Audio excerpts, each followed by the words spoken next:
दोस्तों, उत्तर प्रदेश में इंडिया गठबंधन टूट की कगार पर पहुंच गया है, क्योंकि समाजवादी पार्टी ने कांग्रेस को जो 17 सीटें प्रस्तावित की थी, उनमें से वाराणसी में समाजवादी पार्टी ने अपना प्रत्याशी उतार दिया, जबकि अमरोहा और बागपत में प्रभारी देकर आप समझ सकते हैं कि समाजवादी पार्टी ने एकला चलो के अपने इरादे पूरी तरह से साफ कर दिए। नमस्ते, मैं हूं कंचन डोगरा नेगी और ये खबर आप तक पहुंचा रही हूं, जिसे जानना आपके लिए बहुत जरूरी है, क्योंकि चुनाव सर पर है और लोकसभा चुनाव से पहले अब तक सीट शेयरिंग पर समाजवादी पार्टी और कांग्रेस में उत्तर प्रदेश में बात बनती हुई नजर नहीं आ रही है। तो आपके लिए जानना जरूरी है कि बैठकों का दौर चल रहा है, बातचीत हो रही है, लेकिन तस्वीर साफ नहीं हो रही है। कांग्रेस मुरादाबाद, बिजनौर और बलिया की सीट चाहती है, लेकिन इस पर अपडेट यह है कि समाजवादी पार्टी ये तीनों ही सीटें कांग्रेस को देने के मूड में कतई नहीं है।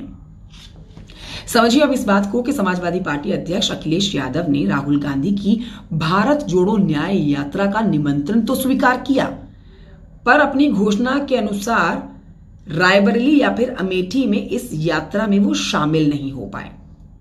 अखिलेश ने सोमवार को ही ये बात साफ कर दी थी कि सीटों का बंटवारा फाइनल होगा, उसके बाद ही वो राहुल गांधी के साथ भारत जोड़ो न्याय यात्रा में शामिल होंगे।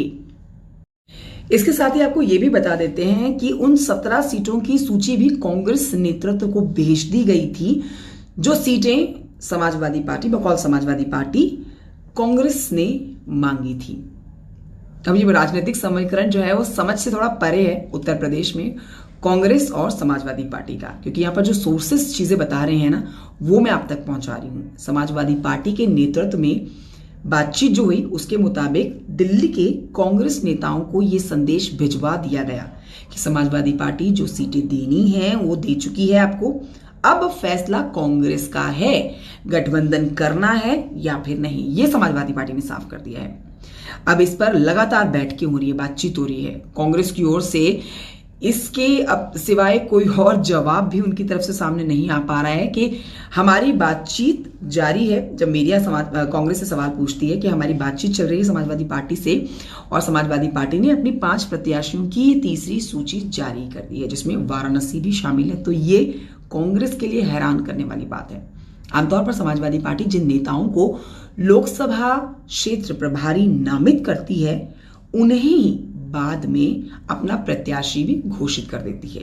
यह समाजवादी पार्टी का तरीका है।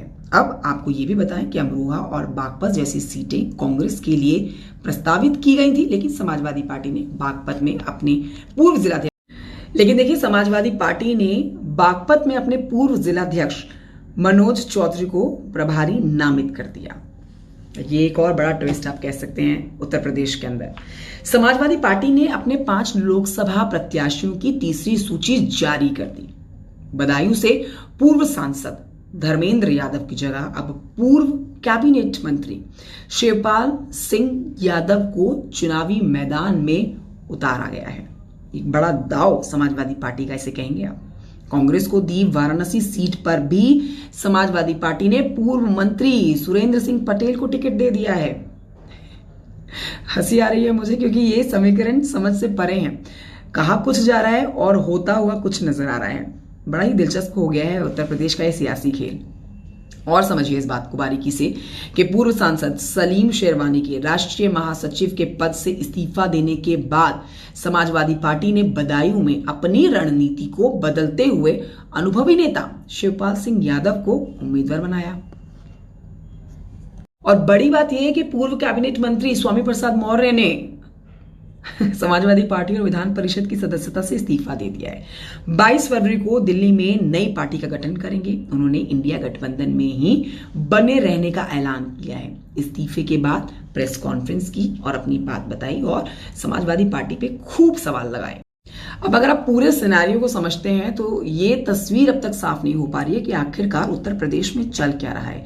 क्या गठबंधन बरकरार रहेगा समाजवादी पार्टी और कांग्रेस का सरकार को मात देने के लिए, या फिर ये गठबंधन भी, जैसे इंडिया गठबंधन की हम कई धड़े होते हुए नजर आ रहे हैं, उसमें अब उत्तर प्रदेश में भी समाजवादी पार्टी और कांग्रेस का जो गठबंधन है उसमें भी 2 धड़े होते हुए नजर आ रहे हैं।